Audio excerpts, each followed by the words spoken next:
Wave city के अंतर्गत कुछ दिन पहले हुए सिपाही सौरभ हत्याकांड में वांछित चल रहे अभियुक्तों को पकड़ने के लिए कई टीमों का गठन किया गया था। उसमें से एक टीम इंस्पेक्टर अनिल के नेतृत्व में मुख्य आरोपी कादिर के भाई आदिल पुत्र खुर्शीद निवासी ग्राम नाहल मसूरी का पीछा कर रही थी। डासना एकला रोड पर जाते हुए मुखबिर की सूचना पर जब उसका पीछा किया जा रहा था तो इनके द्वारा एसओ वेव सिटी को यह सूचित कर दिया गया कि आगे चेक पॉइंट लगाकर सघन चेकिंग की जाए। जब एसओ वेव सिटी द्वारा सघन चेकिंग की जा रही थी, उस वक्त संदिग्ध व्यक्ति को बाइक पर सवार देखते उनके द्वारा रुकने का इशारा किया तो इस संदिग्ध व्यक्ति द्वारा रुकने की बजाय अपनी बाइक को फिटनेस सेंटर की तरफ मोड़ लिया गया। आगे रास्ता उबड़ खाबड़ होने की वजह से इसकी बाइक फिसल गई। इसने पुलिस टीम को आते हुए देखकर जान से मारने की नियत से उन पर फायर कर दिया। पुलिस टीम ने आत्मरक्षार्थ हेतु जवाबी कार्रवाई की तो इस अभियुक्त के पैर में गोली लग गई। घायल होने के कारण इसे सीएचसी पहुंचा दिया गया। इसके पास से एक अवैध तमंचा, एक जिंदा कारतूस, 2 खोखा कारतूस व एक बाइक बिना नंबर प्लेट की बरामद हुई है। अग्रिम विधिक कार्रवाई की जा रही है।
चल रहे अभियुक्तों को पकड़ने के लिए कई टीमों का गठन किया गया था। उसमें से एक टीम इंस्पेक्टर अनिल के नेतृत्व में जो है मुख्य आरोपी कादिर के भाई आदिल पुत्र खुर्शीद निवासी ग्राम नाहल थाना मसूरी का पीछा कर रही थी। डासना एकला रोड पे जाते हुए इस रोड पे जब मुखबिर की सूचना पे इसका पीछा किया जा रहा था तब इनके द्वारा एसओ वेव सिटी को ये सूचित कर दिया गया था कि आगे एक चेक पॉइंट लगा के सघन चेकिंग की जाए। जब एसओ वेव सिटी द्वारा सघन चेकिंग की जा रही थी उस वक्त संदिग्ध व्यक्ति को बाइक पे सवार देखते हुए उनके द्वारा रुकने का इशारा किया गया, पर इस संदिग्ध व्यक्ति द्वारा रुकने की बजाय अपनी बाइक को जो है फिटनेस सेंटर की तरफ मोड़ लिया गया। आगे रास्ता उबड़ खाबड़ होने की वजह से इसकी बाइक फिसल गई और इसने जो है पुलिस टीम को आते हुए देखकर जान से मारने की नियत से उसके ऊपर फायर कर दिया। जब पुलिस टीम ने आत्मरक्षार्थ हेतु जवाबी कार्रवाई की तो इस अभियुक्त के पैर में गोली लग गई। घायल होने के कारण इसे सीएचसी पहुंचा दिया गया। इसके पास से एक अवैध तमंचा, एक जिंदा कारतूस, 2 खोखा कारतूस और एक बाइक बिना नंबर प्लेट की बरामद हुई है। अग्रिम वैधानिक कार्रवाई की जा रही है।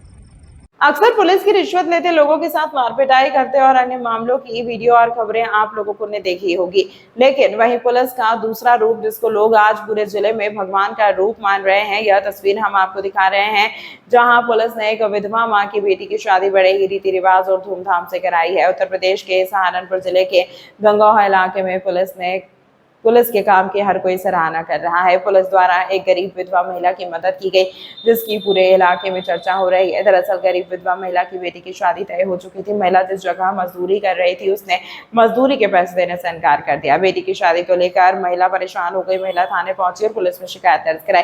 पुलिस ने महिला की समस्या को समझा और उसे थाने में तो काम दिया ही, साथ ही उसकी बेटी की शादी का जिम्मा लिया। बड़ी धूमधाम से गरीब महिला की बेटी की शादी कराई।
जी हाँ, इसमें थाना गंगो पर एक महिला जो कि विधवा है, वो उपस्थित होकर उन्होंने अपनी व्यथा बताई कि वो काफी गरीब हैं और उनकी जो है बेटी की शादी कराने में सहयोग की अपेक्षा की थी। तो गंगो पुलिस द्वारा उनकी बेटी की जो शादी कराने में आवश्यक सहयोग प्रदान किया और उनको कुछ जरूरत का सामान भी उपलब्ध कराया और उसके बाद उनकी शादी सकुशल हो गई और इसमें उन्होंने फिर पुलिस का धन्यवाद भी दिया। तो एक सराहनीय कार्य जो है थाना गंगो पुलिस द्वारा किया गया। सहारनपुर के चिलकाना क्षेत्र के भोजपुर तगाह गांव में एक धर्मस्थल को प्रशासन द्वारा गिराए जाने के मामले ने अब नया मोड़ ले लिया है। शुक्रवार को कांग्रेस सांसद इमरान मसूद, एमएलसी शाहनवाज खान व जमीयत उलमाए हिंद के जहीन मदनी के साथ डीएम और एसएसपी से मुलाकात करने पहुंचे। उन्होंने प्रशासन की इस कार्यवाही को संविधान पर हमला करार दिया। सांसद इमरान मसूद ने आरोप लगाया कि भोजपुर तगाह में एक मस्जिद को पूरी तरह से शहीद कर दिया गया है, वहीं वे अपनी जमीन पर मस्जिद का निर्माण कर रहे थे। मसूद ने बताया कि जमीयत उलमाए हिंद के जहीन मदनी भी मौके पर पहुंचे थे और स्थिति का जायजा लिया। उन्होंने कहा कि हमने ईएमओ से पूछताछ की किस आधार पर ध्वस्तीकरण की कार्यवाही की गई। उन्होंने स्पष्ट किया कि जिला पंचायत की ओर से कोई डिमोलिशन आदेश जारी नहीं किया गया। अगर ऐसा कोई आदेश नहीं था तो फिर मस्जिद को किस नियम के तहत गिराया गया?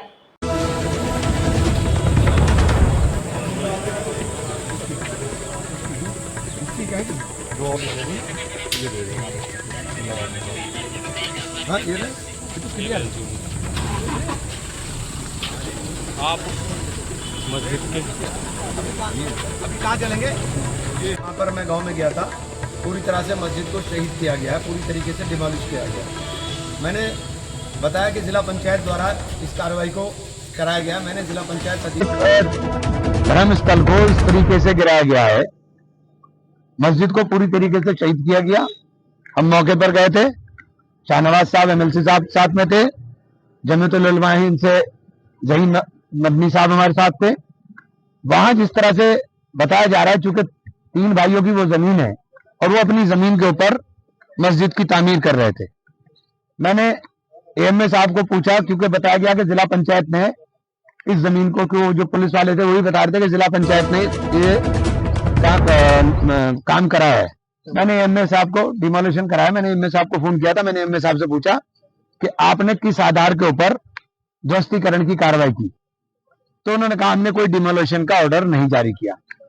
अगर आपने डिमोलिशन का ऑर्डर जारी नहीं किया तो भी डिमोलिशन कैसे हो गया? डिमोलिशन जारी के लिए नवंबर में सुप्रीम कोर्ट ने एक प्रॉपर गाइडलाइन जारी की थी और इस गाइडलाइन के अंदर हर चीज का जिक्र किया गया था कि अगर किसी चीज को आप डिमोलिश करेंगे तो आपको इन रूल्स को फॉलो करना पड़ेगा। इन रूल्स को फॉलो नहीं किया गया, ना नोटिस को सुना गया, ना नोटिस को सुनकर के पोर्टल पर डाला गया। और दूसरी बात, रिलीजियस एंडोर्समेंट एक्ट के अंदर ये प्रोविजन है कि किसी भी जगह रिलीजियस पैलेस अगर बनाया जाएगा तो उसके लिए आपको सूचना देनी पड़ेगी। अनुमति का कहीं शब्द नहीं है, आपको सूचना देनी पड़ेगी।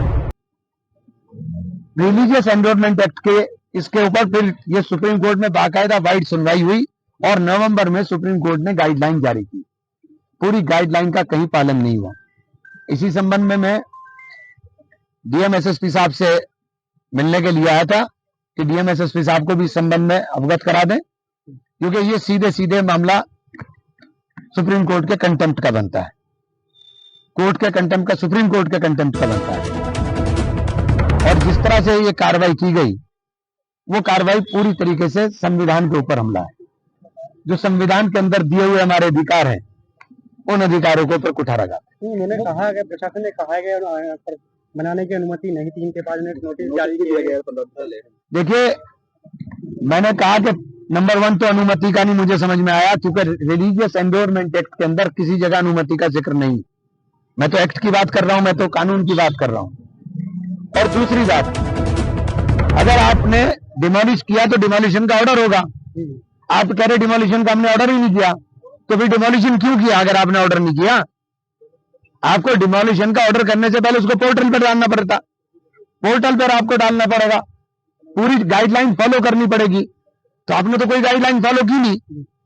सांसद जी कल जब ये डिमोलिशन किया जा रहा था उस दौरान ना तो कोई वहां पहुंचा, ना किसी ने रोकने की कोशिश की, ना आपका कोई प्रतिनिधि वहां पर पहुंचा। ऐसा है पंडित जी, ऐसा है पंडित जी, यही तो वो चाहते हैं कि वहां पहुंच करके डंडा चलाएं, गोली चलाएं और छाती पर गोली लगे, सीधे छाती पर और माथे पर गोली लगे और एक हंगामा बढ़ा जाए। हमें हंगामा खड़ा करना हमारा मकसद नहीं है। सुनिए, हमारा मकसद हंगामा खड़ा करना नहीं है ना। हम अब भी सुनिए बात, हम अब भी गांव में कहकर आए कि कोई हंगामा करने की जरूरत नहीं है। लड़ाई कानून के दायरे में रहकर कानून के तरीके से लड़ेंगे। सुप्रीम कोर्ट जाएंगे, सुप्रीम कोर्ट में इसके अंदर रिट फाइल करेंगे, कंटेम्प्ट के अंदर हाई कोर्ट जाएंगे।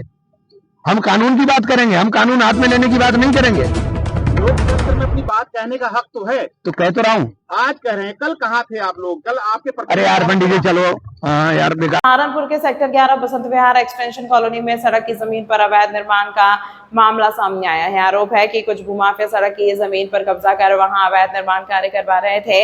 इस संबंध में क्षेत्रवासियों ने भारतीय किसान यूनियन मंडार संगठन से शिकायत की। शिकायत के बाद यूनियन के कार्यकर्ताओं ने सहारनपुर सिटी मजिस्ट्रेट को एक शिकायती पत्र सौंपा। स्थानीय लोगों का कहना है कि जिस सड़क की चौड़ाई लगभग 55 से 60 फीट है, वहां कब्जा कर निर्माण करने की कोशिश की जा रही थी। शिकायतकर्ता कुलदीप चौधरी ने पूर्व जिला अध्यक्ष मानवीर सिंह पुंडीर पर जमीन पर कब्जा करने के गंभीर आरोप लगाए हैं। मौके पर मौजूद रहे मान सिंह सधौली, कुलदीप चौधरी, पंकज पवार, सुरेंद्र चौहान, राजेंद्र चौधरी आदि।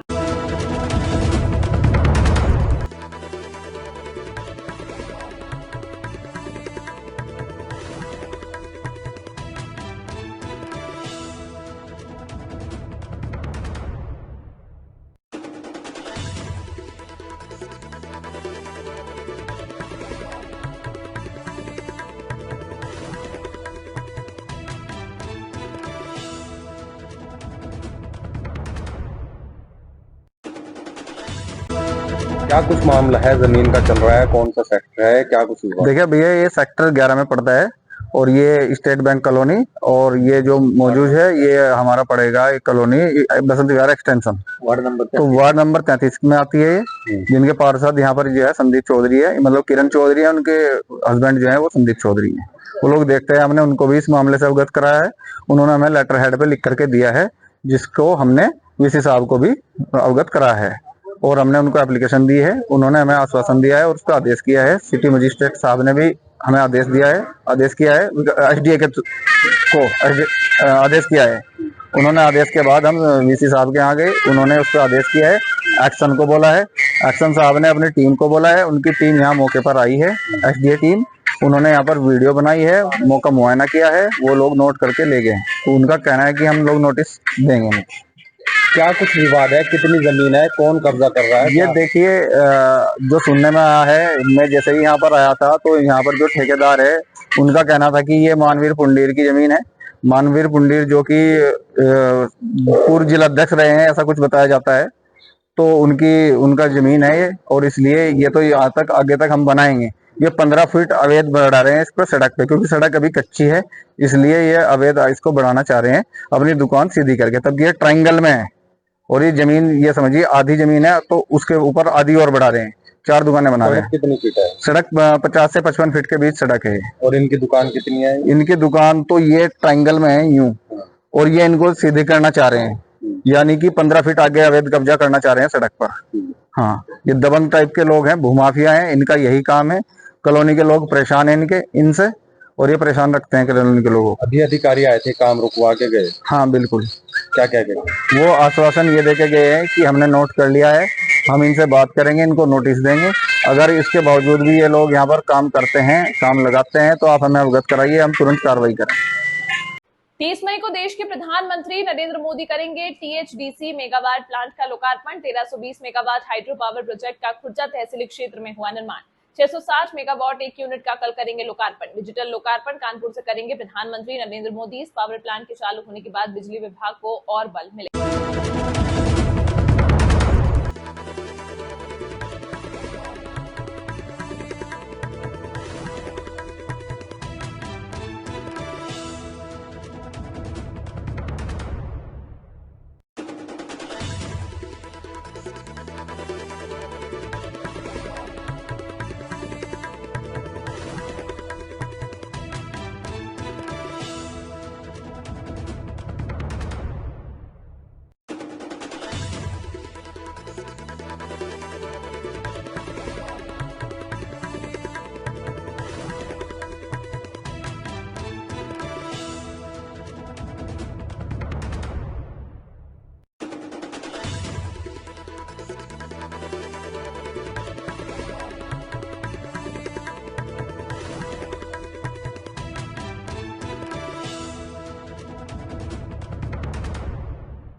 प्रधानमंत्री के द्वारा कानपुर में लोकार्पण का प्रोग्राम प्रस्तावित है। उसमें एक जो यूनिट है वो खुर्जा में भी है। हमारे THDC के यहाँ 660 मेगावाट की यूनिट है, उसमें से एक का जो लोकार्पण है कल कानपुर में जो प्रोग्राम है उसमें से एक यूनिट का जो लोकार्पण है हमारे यहाँ का भी है। ये कितने मेगावाट का प्लांट है? कल हमारे पूरे जनपद के लिए बहुत हर्ष का बात है कि कल हमारे यहाँ पे THDC का एक 660 मेगावाट का जो प्लांट है वो माननीय प्रधानमंत्री जी के कर कमलों द्वारा यहाँ का लोकार्पण किया जाएगा। उससे हमारी बिजली व्यवस्था को और सुदृढ़ होगी और जो है हमारी पावर जनरेशन कैपेसिटीज़ में भी इसमें और बल मिलेगा।